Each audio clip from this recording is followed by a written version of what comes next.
पाठ संपन्न करूंगा तब भगवान जी को अर्पण करना है, ठीक है जी। हरि ओम ओम शांताकारं भुजगशयनं पद्मनाभं सुरेशं विश्वाधारं गगनसदृशं मेघवर्णं शुभांगं लक्ष्मीकान्तं कमलनयनं वन्दे विष्णु भवभयहरं सर्वलोकैकनाथं ओम नारायणं नमस्कृत्यं नरं चैव नरोत्तमं देवी सरस्वती व्यापम ततो दोस्तों देख सकते हैं सत्यनारायण की कथा शुरू हो चुकी है। अच्युताय नमः केशवाय नमः गोविंदाय नमो नमः। बोलो सत्यनारायण भगवान की जय। तो कहते हैं कि एक समय जो है नैमिषारण्य तीर्थ में जो है सनकादिक 28,000 ऋषि एकत्रित हुए। उन 28,000 ऋषियों ने जो है सूत जी को एक बढ़िया सा जो है व्यासपीठ बनाया, बैठने का स्थान बनाया, और उस व्यासपीठ पर बैठा कर जो है सूत जी से सभी ऋषियों ने प्रश्न पूछे। कहा कि हे सूत जी महाभाग, इस कलयुग में जिनके पास वेद विद्या नहीं है, जो अज्ञानी है, जिनको पता ही नहीं है वेद विद्याओं का, है ना, ऐसे अज्ञानी मनुष्यों को भगवान की भक्ति कैसे मिलेगी और किस प्रकार उनका उद्धार हो पाएगा। तो उन ऋषियों ने कहा कि हे सूत जी, हमें कोई ऐसी कथा बताइए, कोई ऐसी बात बताइए जिससे थोड़े से समय में भी पुण्य मिल जाए और मन वांछित फल प्राप्त हो। ऐसी कथा सुनने को जो है हमारी बड़ी इच्छा है। तो ये बात सूत जी से ऋषियों ने कही। तो ऋषियों ने जो है सभी शास्त्रों के ज्ञाता सूत जी ने क्या बताया, कहा कि हे ऋषियों, आपने बड़ा अच्छा प्रश्न किया है। आप सबने प्राणियों के हित की बात पूछी है। मैं उस श्रेष्ठ व्रत को आप लोगों से कहूंगा जिस व्रत को नारद जी ने भगवान नारायण से पूछा था, है ना। तो भगवान नारायण का और नारद जी का संवाद होता है। इधर नैमिषारण्य तीर्थ में 28,000 ऋषि, कल्पना करो कि कितना बड़ा पंडाल रहा होगा वो, है ना। तो 28,000 ऋषि एकत्रित हुए, वहां पे सूत जी जो है व्यासपीठ से उनको कथा प्रवचन दे रहे हैं, है ना। तो बड़ी सुंदर बात कही। तो भगवान जी ने भी कहा, सूत जी ने कहा कि जिस व्रत को नारद जी ने भगवान नारायण से पूछा और लक्ष्मीपति भगवान नारायण ने नारद जी को बताई, वो मैं कथा आपको बताने जा रहा हूँ। कहा कि हे ऋषियों, बड़े ध्यान से सुनने की बात है और आप इसको बड़े ध्यान से सुनना। कहने लगे सूत जी कि एक बार क्या हुआ, नारद जी भ्रमण पे निकले और भ्रमण पे निकले तो स्वर्ग धाम में गए। बहुत सुंदर माहौल, बड़ा अच्छा वहाँ पे जो है माहौल था। फिर पाताल में गए तो वहाँ पे भी जो है सब सामान्य था। लेकिन जब वो हमारे इस मृत्यु लोक में आए ना, तो इस मृत्यु लोक में जो है नारद जी ने क्या देखा कि सभी प्राणी जो है बड़े कष्टों में हैं, चाहे वो कीट पतंगे हो, चाहे इंसान हो, चाहे जानवर हो, है ना। तो सभी जो है इस मृत्यु लोक में बड़े जो है परेशान हैं। कहने लगे कि अनेक योनियों में जन्मे हुए सभी मनुष्यों को अपने कर्मों की सजा भी यही भुगतनी पड़ती है ना। अच्छा कर्म करोगे तो देखो सुख और दुख तो लगे रहते हैं जिंदगी में, लेकिन अगर दुख आए और उसके बाद बुढ़ापे में सुख मिले तो बड़ा अच्छा रहता है। और अगर पहले अपने सुख भोग लिया और अंत समय में दुख मिले ना, तो उसका बड़ा जो है बड़ा कष्टकारक होता है ना। तो दुखी दुख भी हो तो सुख का एहसास कैसे हो, और सुख ही सुख हो तो दुख का एहसास भी कैसे हो। तो इसलिए जो है भगवान जी ने यहाँ क्या बताया कि नारद जी भी भ्रमण पे निकले घूमने के लिए, लेकिन इस मृत्यु लोक का एक जो है नियम है कि जिसने यहाँ पे शरीर धारण कर दिया होगा ना, तो उसको जाना ही जाना पड़ेगा, इस शरीर को छोड़ना ही पड़ता है। चाहे वो कीट पतंगे हो, जानवर हो, पशु पक्षी हो, इंसान हो, है ना। अपना समय एक जो है उनको देना ही पड़ता है और इस देह जो है त्याग करना पड़ता है। चाहे वो कितना भी अच्छा हो और चाहे कितना भी बुरा हो, लेकिन शरीर तो छोड़ना ही पड़ेगा, है ना। तो उसके बाद भी फिर 84 लाख योनि का वर्णन बताया गया कि किस प्रकार से 84 लाख योनि में वो जो है प्राणी घूमता है, वो प्राण घूमता है ना। अब जिस भारी भरकम शरीर 80-80 90-90 किलो का शरीर लेकर के हम घूमते हैं ना, उसके अंदर एक छोटी सी दिव्य ज्योत है, इतनी सी, है ना। और वो ज्योत ही सारा कुछ करती है, वो उसी के बल पे हम सारा भ्रमण करते हैं। अभी यहाँ है, अभी हिमाचल पहुंच गए, अभी उत्तरांचल पहुंच गए, अभी पंजाब पहुंच गए, अभी हरिद्वार पहुंच गए। मन तो बड़ा चंचल है, कभी कहीं भी चल जाता है, हवा से भी तेज चलता है। लेकिन जब ये ज्योत निकलती है तो उसके बाद ये जो हमारा शरीर है एक पेड़ की तरह है। एक पेड़ होता है ना, पेड़ जब वो फल से अंकुरित होता है तो कितना सुंदर लगता है, धीरे धीरे बड़ा होता है, फिर उसके बाद वो फल भी देने लगता है। ऐसे इंसान का भी है ना। तो इसी प्रकार से एक दिन क्या होगा, हमारा ये शरीर भी पेड़ की तरह गिर जाएगा, है ना। यही बात यहाँ पे बताई कि सभी मनुष्यों को अपने कर्मों के द्वारा जब नारद जी ने यहाँ पे दुखी देखा तो मन में विचार करने लगे, सोचने लगे कि कोई हमें ऐसा प्रयत्न करना चाहिए जिनसे इन मनुष्यों के दुखों का नाश हो सके। ऐसा मन में विचार करके जो है नारद जी यहाँ से कहा जाते हैं वैकुंठाधिपति भगवान नारायण के चरणों में चले जाते हैं, विष्णु लोक को चले जाते हैं। यहाँ से सारा भ्रमण करके विष्णु धाम में गए साहब। अब विष्णु धाम में जब गए तो वहां पर क्या देखा, श्वेत वर्ण 4 भुजाओं वाले देवताओं के स्वर कौन है, नारायण भगवान बद्री नारायण के चरणों में जब नारद जी गए तो अपन नारायण को देख करके कहते कि उनका दिव्य जो है स्वरूप देखा उन्होंने। किसने, नारद जी ने। भगवान का दिव्य स्वरूप हर किसी को नहीं मिलता है ना। अगर अच्छे कर्म रहेंगे तो तभी जो है वैकुंठ की प्राप्ति होगी, स्वर्ग धाम भी नहीं जा पाएंगे, वैकुंठ तक जा पाएंगे। और अगर जो ऐसे रहे तो उसके बाद तो बड़े बड़े सिंहों वाला, विकराल रूप वाला, लंबे लंबे दांतों वाला है ना, वही आएगा। फिर कहे 4 द्वार बताए गए, मृत्यु होने के बाद 4 दरवाजे बताए गए, पूरब पश्चिम उत्तर और दक्षिण। तो पूरब पश्चिम उत्तर से तो वो जाएंगे जो धर्मात्मा लोग हैं, और जो पापी अधर्मी लोग होते हैं उनके लिए दक्षिण दरवाजे से।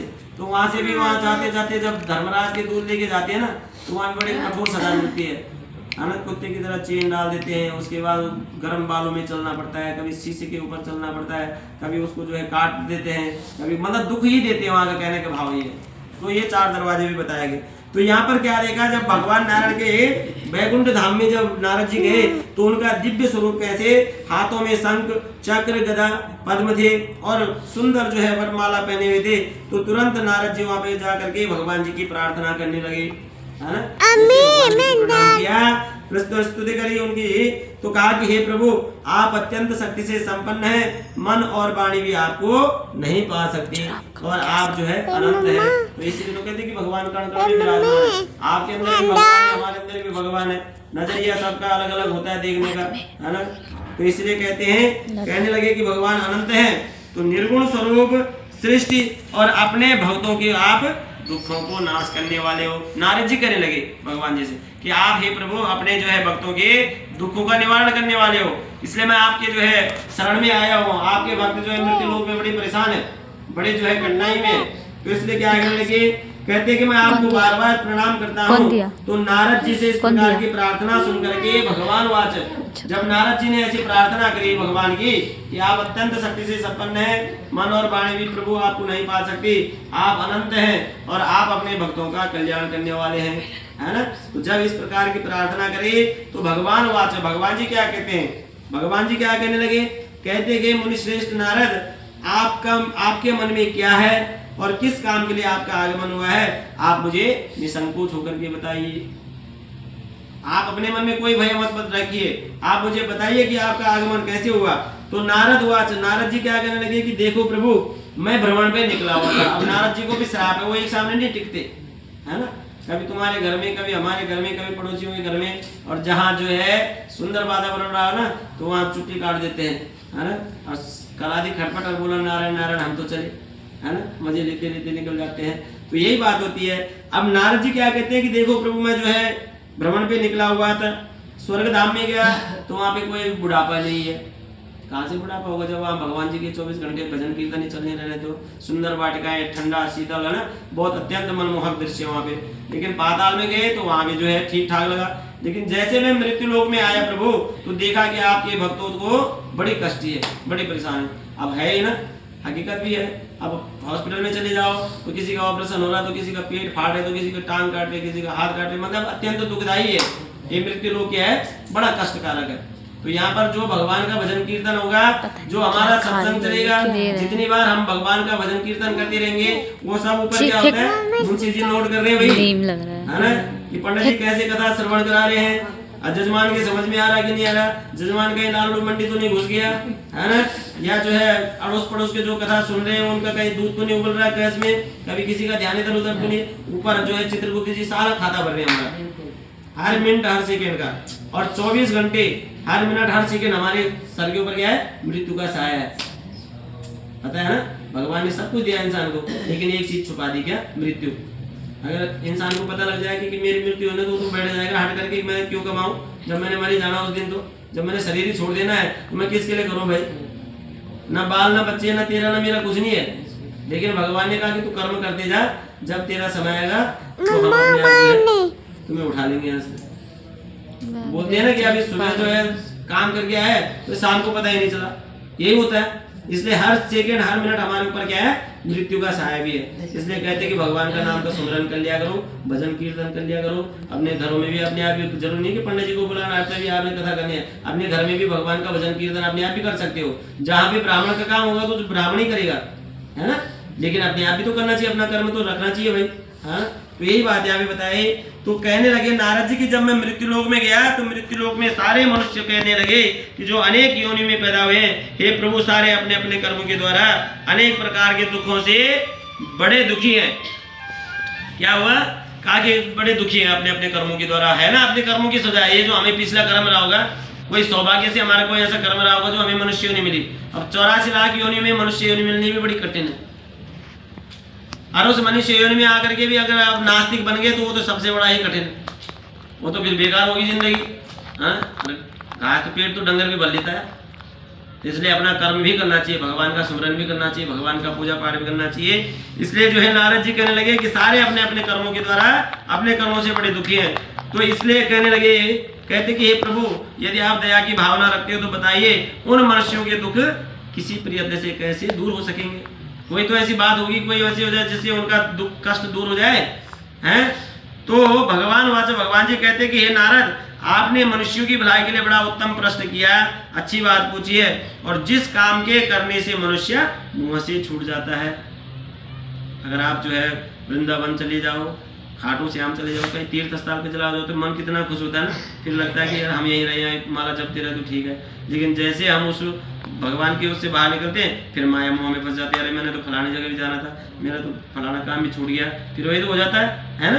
तो यही बात होता है। इसलिए कहने लगे कि मनुष्यों की भलाई के लिए आपने बड़ा अच्छा प्रश्न किया है, और जिस काम के करने से मनुष्य मुंह से छूट जाता है वो मैं आज आपको बताता हूँ। तो भगवान जी क्या कहते हैं नारद को कि सुनो, बड़ा ही पुण्य देने वाला है, बड़ा अच्छा उत्तम पुण्य देने वाला, स्वर्ग और मृत्यु दोनों लोकों में एक दुर्लभ और उत्तम व्रत है। कहते हैं कि इस व्रत की प्रभाव जो इतना होता है, इतनी पावर होती है कि अगर इंसान जो है नियम से करे तो जो निसंतान होते हैं ना उनको भी संतान की प्राप्ति हो जाती है। इतना पावरफुल व्रत होता है भगवान सत्यनारायण का, है ना। पूर्णमासी का जो व्रत होते हैं सत्यनारायण की कथा के अलावा, लेकिन ऐसा नहीं, उसके लिए नियम पालन भी तो चाहिए। नियम पालन कैसा चाहिए कि सुबह सुबह एक बड़ा बढ़िया सा लस्सी का गिलास और 2 आलू के पराठे पहले अंदर, ऐसा तो नहीं होना चाहिए, है ना। नियम तो नियम होता है ना।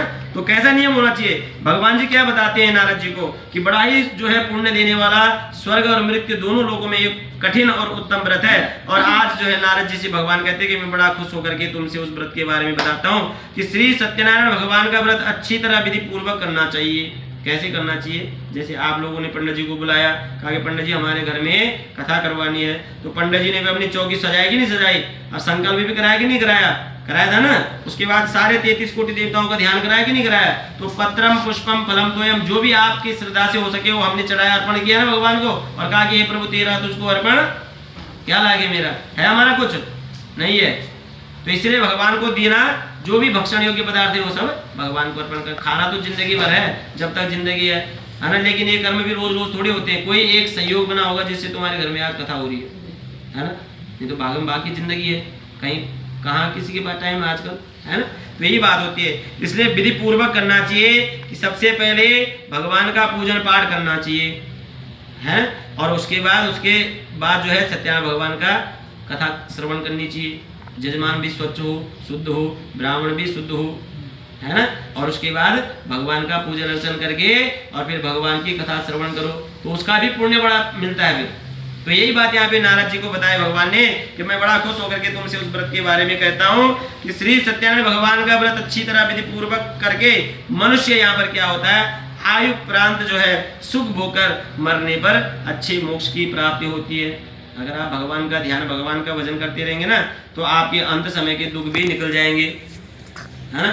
और जाना तो है, ये तो हमें भी पता है, ये भी परम सत्य है। यहाँ तो कोई अमर बूटी तो खा के नहीं आया कि जो यहीं रुकेगा, चाहे कितना से कितना भी सुंदर हो और चाहे कितना से भी इतना धर्मात्मा हो, तब भी जाना तो शरीर को छोड़ना ही पड़ेगा वही, है ना। तो यही बात भगवान जी ने बताई कि मनुष्य अपने आयु उपरांत सुख भोग करके मरने पर अच्छी मोक्ष की प्राप्ति होती है। अगर आपने भगवान की माला 108 दानों की माला रोज भी जाप कर ली ना तो आपके खाते में ऊपर लिख दिया कि तुमने जिंदगी में कितने जो है मालाएं करी, कितना पूजन पाठ किया, भगवान का कितना नाम स्मरण किया, है ना। तो इसी प्रकार से कहते हैं कि भगवान के वचन सुनकर के नारद जी कहने लगे कि प्रभु आपने बता तो दिया कि उत्तम व्रत करना चाहिए, लेकिन कैसे करना चाहिए, किस दिन करना चाहिए, किसी ने उस व्रत को किया कि नहीं किया, कब किया। अब नारद जी ठहरे, वो 36 प्रश्न और डाल दिए पीछे से, है ना। तो इसी प्रकार से कहते हैं कि उस व्रत का फल क्या होगा, कैसे विधान होना चाहिए, किसने उस व्रत को किया और किस दिन उस व्रत को करना चाहिए, ये भी तो है कि कब करना चाहिए, क्या फल मिलेगा, क्या पुण्य मिलेगा। सो कहने लगे कि प्रभु आप हमें विस्तार से बताइए। तो भगवान जी कहते हैं कि देखो नारद, उसका फल क्या होगा कि दुख शोक आदि को दूर करने वाला होता है, सबसे बड़ी बात दुख शोक आदि को दूर करने वाला और धन धान्य को बढ़ाने वाला, सौभाग्य और संतान को देने वाला, यह व्रत कहते हैं कि सारे स्थानों पर विजयी करने वाला होता है। ये फल बता दिया, है ना, सारे स्थानों पर विजय करने वाला होता है। लेकिन कहते हैं कि भक्ति और संतान को देने वाला यह व्रत सारे स्थानों पर विजय करने वाला होता है कि भक्ति और श्रद्धा जब आपके मन में हो कि चलो भगवान का दिया हुआ हमारे पास सब कुछ है और थोड़ा हम दशांश भगवान के प्रति अर्पण कर दें, है ना, भगवान का सुमरन, भगवान का भजन कीर्तन करा दे, है ना। तो यही बात जो है बताते हैं कि भक्ति और श्रद्धा आपके मन में होनी चाहिए। तो किसी भी दिन ऐसे नहीं कि पूर्णमासी आ रही है तब आपने अपनी कथा करवाने की, पंडित जी आ जाओ हमारी कथा करवा दो, नहीं। जब आपके मन में भगवान के प्रति जो है श्रद्धा जगे कि हाँ हमारे पास सब कुछ अवेलेबल है और हम जो है भगवान के प्रति जो पूजा पाठ करवा लेते हैं, है ना। तो किसी भी दिन कहने लगते हैं कि भक्ति और श्रद्धा के साथ में किसी भी दिन मनुष्य श्री सत्यनारायण भगवान का प्रातः काल के समय अपने पंडित जी को निमंत्रण दे दे कि पंडित जी हमारे घर में थोड़ा भगवान का कथा पूजन कीर्तन करवा दो, है ना। तो उसके बाद